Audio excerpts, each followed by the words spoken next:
Hi there, my name is Christopher Worse and welcome to the third and final video of Homework 2 for Transport 1.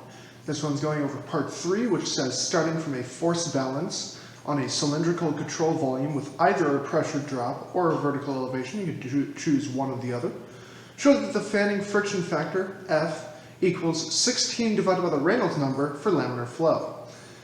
We're going to be doing the pressure drop today. Neither one's really easier than the other. I'm just more familiar with the pressure drop. So, per usual, I'm going to start with drawing a picture on the whiteboard behind me, then laying out some of the equations that we're going to be using, and then massaging them all to figure out one final fanning friction factor for laminar flow, which we already know the end goal is 16 divided by the Reynolds number. Alright, so we're going to start by drawing a picture. So we have some cylindrical volume here.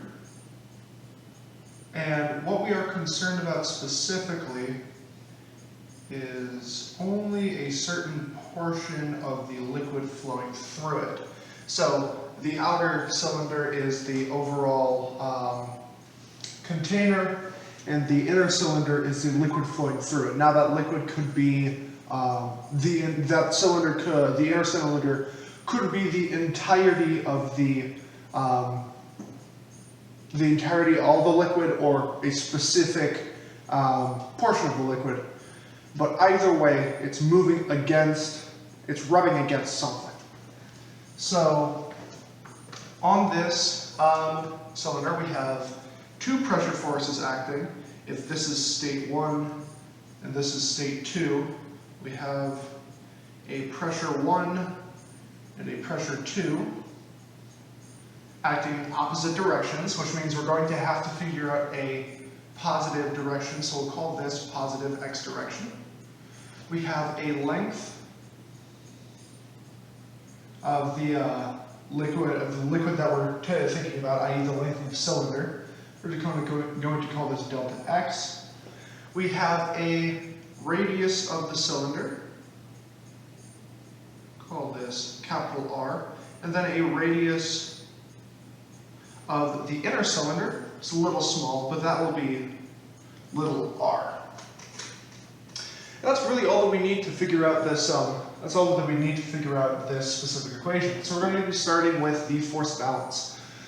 So the two forces that are going on, that are happening in this specific scenario, are the pressures acting in the cross-sectional area. So that is the two pressures added, but of course they are in opposite directions, so you're adding a negative number. So you've got pressure 1 minus pressure 2, pressure in state 1 minus pressure in state 2, multiplied by the cross-sectional area of the liquid, which is pi little r squared, pi the radius of the inner liquid squared, plus we have another force here, that is the shear stress on the liquid as it rubs against, you can see the picture there, as it rubs against the other liquid, or if we're taking all the liquid in the container as it rubs against the outside of the container. So we're going to note this, and I'm going to move sides again, as tau multiplied by the area of contact.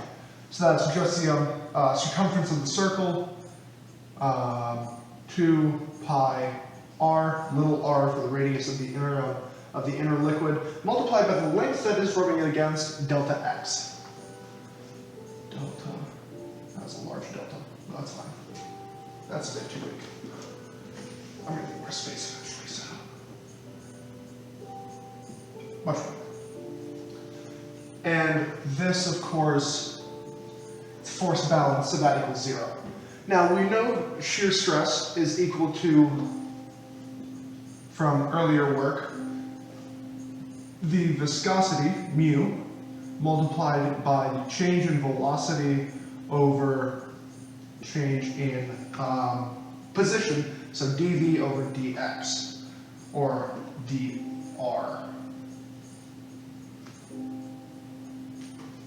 So I'm going to substitute that in for tau here, the shear stress value. Mu dv over dr equals 0. So we're going to start with this equation, but before we really move on anywhere, I want to write out a couple of other equations that we're going to be using. Of course, as we've noted in the past few parts, Q, the volumetric flow rate, is equal to the velocity times the area. We also need to know the fanning friction factor. So the fanning friction factor has everything to do with the frictional heating. So I'm going to start with a general equation for frictional heating is equal to the pressure at P negative. The negative of the frictional heating is equal to P2 minus P1 over the density of the fluid. And then the frictional heating, here's where the fanning friction factor comes in. 4 times F, F being the fanning friction factor, times delta X over D, the diameter of that of the circle, multiplied by velocity squared over 2. So now that we have all of these set up, all of these are going to be massaged and squished together to create one that will fully cancel this one out. This is at the end. So we're going to start over here and pretty much just work our way to the left. So we're going to start by, of course, this is a differential equation, and one of the methods to solve that is separation. So we're going to have mu dv over dr, viscosity of the liquid, change of velocity over the radius, multiplied by 2 pi r, the inner radius, delta, actually this is r prime as a dummy variable, multiplied by the change in length, equals the negative of P1, pressure at state 1 minus pressure at state 2 times pi r prime squared, the radius of the circle, and that's just the area. Now, this continues, so we're going to divide these two across to get dv over dr, change in velocity over area, equals negative pressure at state 1 minus pressure at state 2. These pi's cancel, this r prime cancels, so you get times r divided by viscosity, and 2 times the viscosity times the length. Yes. Now finally, full separation, we're going to have the change in velocity dv equals negative P1 pressure at state 1 minus P2 pressure at state 2, multiplied by 2 times the viscosity times the length, times r, and I moved this over here for a reason, because there is a dr here, change in radius, and this looks like a pretty simple integration, so that's exactly what we're going to do. We're going to integrate from the inside to the outside. Now, we know that this, as you go in the very center of the circle, as it goes outwards, the velocity of the liquid is getting less and less until it hits the outer rim of the area that we're concerned with, at which point the fluid or the container isn't moving. So it's going from some velocity v to 0.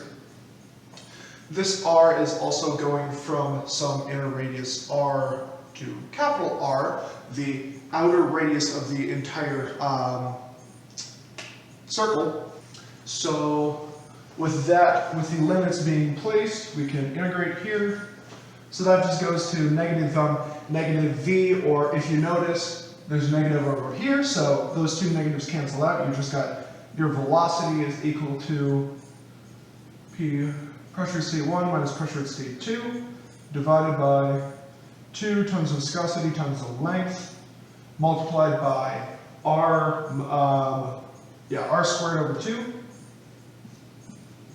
from radius of the inner circle to radius of the outer circle, capital R, which then goes to, of course, V equals pressure at state 1 minus pressure at state 2 divided by 4. Those two go together. Viscosity times the length times capital R squared minus little r squared. The difference in the difference of the squares of the radiuses from the outer radius to the inner radius. So this is V. We have V here.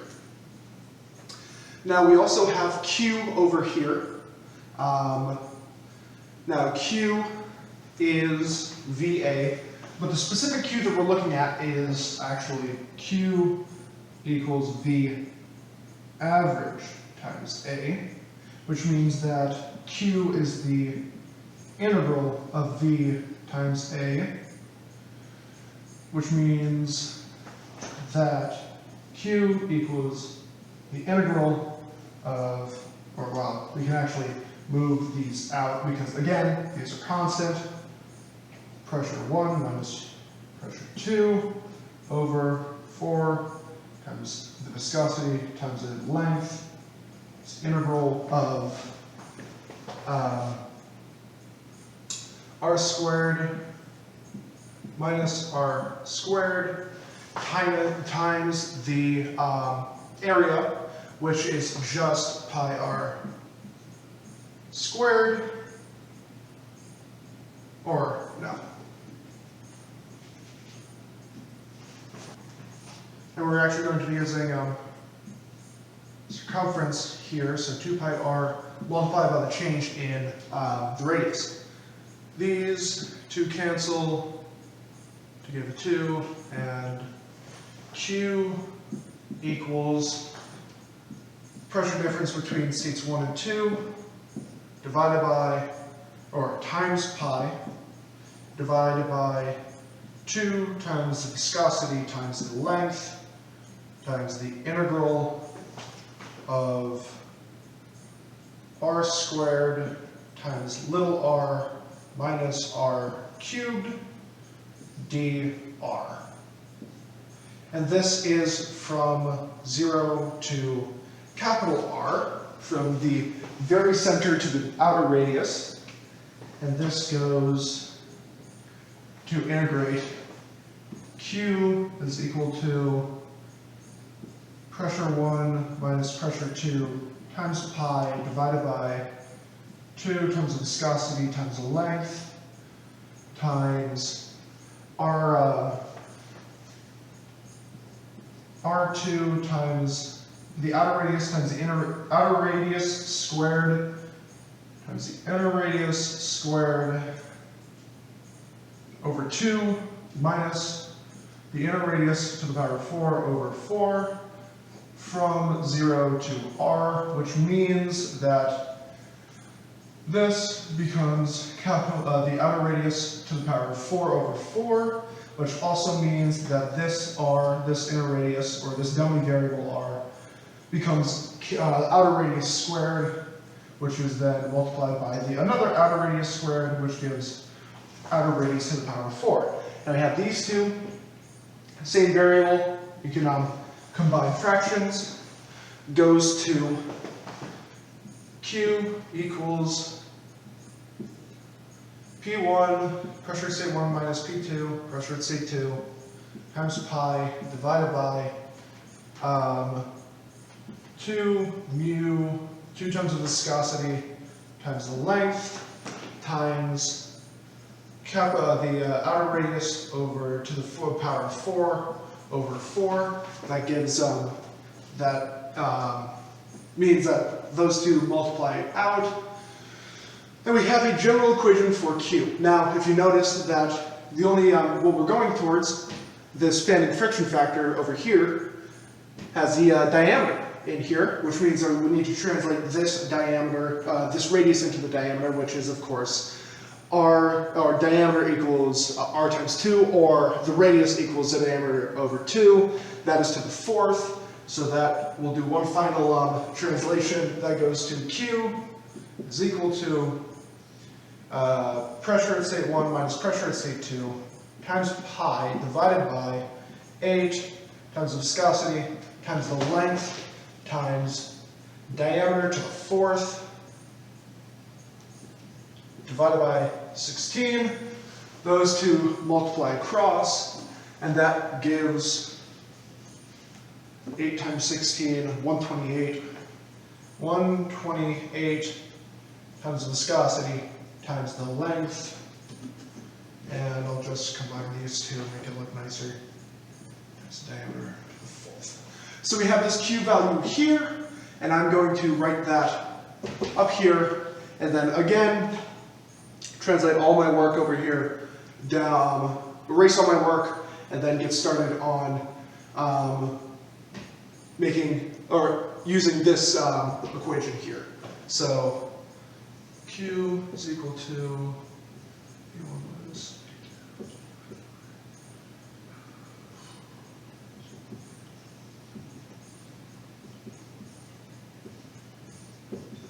okay, got that translated up, transcribed up there. Go ahead and erase, but hopefully not erasing the rest of my work, because that'd be bad.